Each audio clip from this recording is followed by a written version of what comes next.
ఇటలీలో ఖలిస్తానీ వేర్పాటువాదులు రెచ్చిపోయారు. మహాత్మా గాంధీ విగ్రహాన్ని ఖలిస్తానీ మద్దతుదారులు ధ్వంసం చేశారు.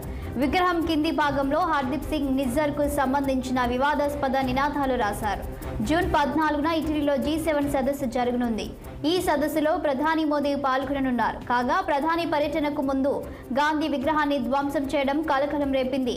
ఘటనపై విదేశీ వ్యవహారాల మంత్రిత్వ శాఖ స్పందించింది. గాంధీ విగ్రహాన్ని ధ్వంసం చేసిన విషయాన్ని ఇటలీ అధికారుల ఎదుట భారత్ లేవనెత్తిందని విదేశాంగ కార్యదర్శి క్వాత్రా తెలిపారు. విగ్రహానికి ఇటలీ ప్రభుత్వం మరమ్మతులు చేసినట్లు వెల్లడించారు.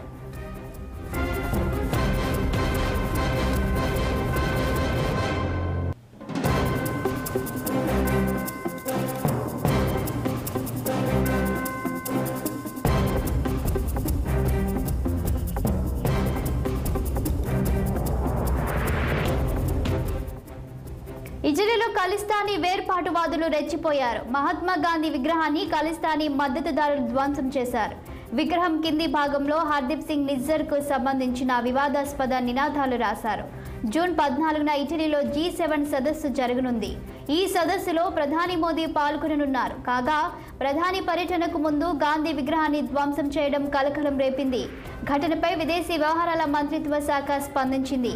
గాంధీ విగ్రహాన్ని ధ్వంసం చేసిన విషయాన్ని ఇటలీ అధికారుల ఎదుట భారత్ లేవనెత్తిందని విదేశాంగ కార్యదర్శి క్వాత్రా తెలిపారు.